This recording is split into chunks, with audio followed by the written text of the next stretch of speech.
Donc du coup pour, je crois, le 4e ou 5e, je sais plus, épisode de la Fazbear's Family. La fanfiction Fazbear's Family. On se retrouve pour 4 nouveaux chapitres. Chapitre 17. Une grande perte. David, qui était à l'hôpital depuis l'incident, a demandé à Jérémy s'il pouvait s'occuper de la pizzeria. Mais elle resta fermée pendant toute la période où David fut en soins intensifs. Quand il put sortir de l'hôpital et reprendre le travail, la pizzeria avait grand besoin d'un nettoyage. La plupart des employés avaient démissionné, sauf certains qui restaient fidèles à l'entreprise. Chica, Bonnie et Freddy n'étaient pas vraiment d'humeur à entretenir la pizzeria. Ils venaient de perdre l'un de leurs meilleurs amis. Plus encore, ils avaient perdu leur frère. Toute la joie qui dégageait autour d'eux avait désormais disparu. Ils étaient encore sous le choc et ils ne firent presque plus rien. Mais quand David revint, il allait un peu mieux. Cela faisait du bien de revoir un visage familier. David ne le fit pas remarquer pour éviter de rajouter de l'attention, mais Foxy lui manquait à lui aussi.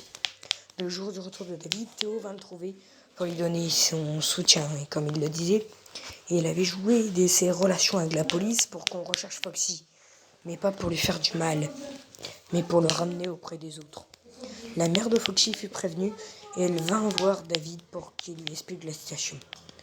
Votre fils, Foxy, Luc, a fugué et on le recherche actuellement.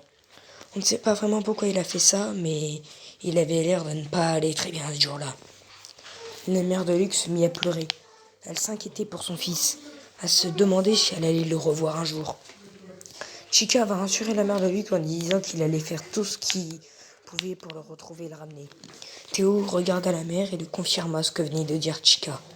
Ensuite, il s'est mis à nettoyer et à ranger la pizzeria, qui était toujours dans le même état que lors de l'attaque de Foxy. La mère de Foxy regrettait vraiment de n'avoir pas été plus présente après ce qu'il a vécu. Épisode 18, un retour inattendu.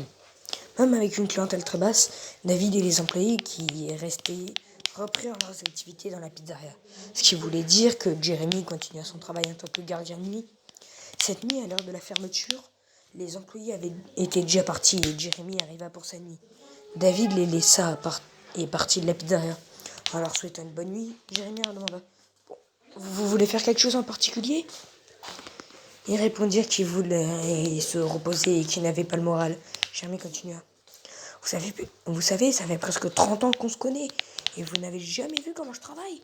Ça vous intéresse de venir voir ? Allez, il faut que vous changez les idées. Ils acceptèrent et ils se dirigent tous vers la salle de surveillance. Jérémy leur montra son matériel et leur expliquait comment l'utiliser. Puis il leur montra les caméras et là, il se produisit quelque chose d'étrange. Sur une des caméras, on voyait un animatronique sans son costume qui se tenait dans la salle principale et qui regardait la caméra. Bonnie cria « Regardez, c'est Foxy ! On le reconnaît car il a toujours son bandeau à l'œil droit et son crochet à sa main droite. » Jérémy propose d'aller voir, mais Freddy lui dit que c'était trop dangereux et qu'il valait mieux qu'il reste dans la salle de surveillance et qu'il appelle la police pendant qu'ils allaient le voir. Jérémy accepta et les autres se dirigèrent vers Foxy. Ils étaient contents de le revoir enfin, mais leur bonne humeur fut de courte durée. Foxy donnait dans sa main un vieil appareil qui était utilisé il y a des années pour mettre manuellement en veille les animatroniques. Il y eut un grand silence, puis Bonnie dit « Non, Foxy, pas ça, s'il te plaît !» Foxy n'écouta pas et il les mit en veille. Et d'une manière qui reste encore inconnue, il les mit sous l'influence de Golden Freddy. Désormais, ils étaient 4 sous l'emprise de Golden Freddy. Pendant ce temps, Jérémy avait déjà appelé la police. Puis il prit sa tablette qui lui permettait de regarder les caméras. Il n'avait plus personne. Tout à coup, il vit Foxy dans le couloir. Son premier réflexe fut de fermer les portes qui permettaient l'accès à son bureau. Mais Foxy fit un trou dans la porte avec son crochet, puis il l'explosa pour entrer. Il attrapa Jérémy et le lança sur l'autre porte, qui la brisa par la même occasion. Jérémy vit Bonnie au fond du couloir, qui était devant lui. Puis Freddy, qui était derrière lui, l'attrapa à son tour. Une voiture de police venait d'arriver, que Foxy sortit de la pizzeria. Un des 2 policiers appela des renforts, tandis que l'autre prit son arme. Soudain, ils virent les 3 autres sortir de la pizzeria, mais là, plus aucun d'entre eux n'avait son costume. Il n'était plus que des enveloppes vides, sans âme. Un des animatroniques, qui semblait être Freddy, montra ce qu'il tenait dans sa main. C'est la tête qu'il avait arrachée du corps de Jeremy. Foxy vit l'arme d'un des policiers et se mit à courir vers la voiture où les policiers étaient encore. Il courait si vite qu'aucun d'entre eux n'eut le réflexe de se défendre. Foxy saute sur la voiture, cassa la vitre, trancha la gorge d'un des policiers et attrapa l'autre pour le lancer dans la direction de l'endroit où étaient les 3 autres. Chica, Freddy et Bonnie l'attrapèrent et lui arrachèrent tous ses membres. Maintenant, ils étaient vraiment dangereux.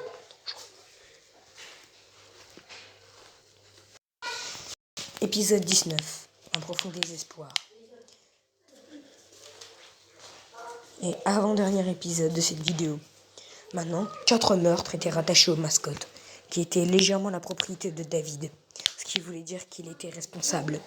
En temps normal, il aurait été poursuivi en justice, mais Théo fait ce qu'il pouvait pour empêcher que ça arrive.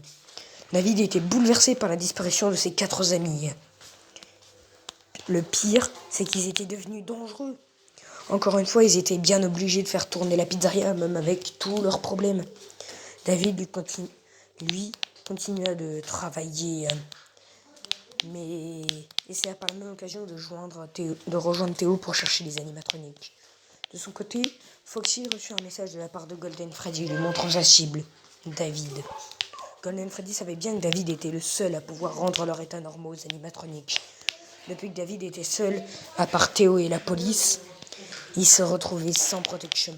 Théo était touché par le fait que la pizzeria allait faire faillite, parce qu'il n'y avait plus d'animatronique. Il décida donc de lui parler d'un projet qu'il avait pour sauver la pizzeria. Il lui expliqua qu'il connaissait quelqu'un qui travaillait dans la conception d'animatronique, qui lui proposa un bas prix. Cela pouvait lui permettre de rentabiliser la pizzeria le temps de retrouver les autres. David lui répondit juste « Non, c'est pas la peine, on les retrouvera ». Théo lui expliqua « Écoute, ils sont devenus dangereux, tu leur fais encore confiance ?» David répondit encore « Je suis sûr que c'est pas de leur faute. » Puis j'ai l'impression qu'ils se retenaient. « Regarde-moi, Foxy m'a attaqué mais il m'a ensuite déposé dans une ambulance. Ce qui m'a sauvé. » Théo n'insista pas. Les recherches se poursuivent, mais aucun résultat ne put permettre de retrouver les mascottes. Chapitre 20. Une attaque presque parfaite. À la fermeture de la pizzeria, David devait régler certains détails dans son bureau avant de fermer l'établissement. Il était le seul présent dans la pizzeria. Oh, si je peux pas faire ma vidéo.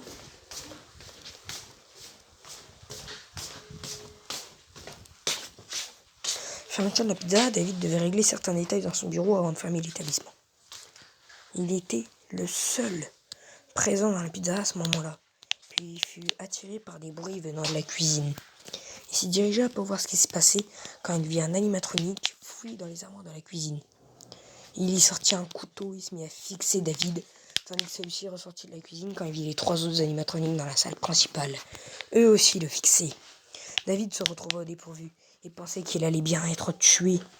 L'animatronique qui semblait être Chica attrapa David, tandis que celui qui semblait être Freddy s'approcha avec le couteau à la main. David essaya tant bien que mal de les supplier de ne pas faire ça, mais ils n'écoutèrent pas. Leur plan était parfait. Ils allaient tuer David sans qu'il n'y ait aucun témoin. Et ils allaient pouvoir s'enfuir. Mais il y avait eu un imprévu. Théo arriva à la pizzeria. Il devait parler de certaines choses avec David. Quand il entra, il vit la situation dans laquelle se trouvait David. Il sortit son arme et tira sur les bras de Freddy et il lâcha le couteau. Bonnie se tourna et se mit à courir vers Théo tandis qu'il se prépara à tirer sur lui. Il lui tira une balle dans son œil, ce qui lui affaiblit sa vision. David se dégagea et lui et Théo se mirent à courir vers la sortie. Mais il y avait un problème. Foxy. C'était la personne la plus rapide de toutes, celle qui était présente. Il se mit à courir tellement vite qu'il les attrapa en moins de 3 secondes. Foxy les attrapa et enfonça son crochet dans la main de Théo pour qu'il lâche son arme. Tandis que David essaya de l'aider, mais c'était impossible. Théo était à la merci de Foxy. David tenta le tout pour le tout et prit une chaise et frappa violemment Foxy à la tête. Et il lâche Théo qui était en sang. Foxy était sonné, ce qui leur permettait de s'enfuir de la pizzeria. Chica était la seule à pouvoir les rattraper.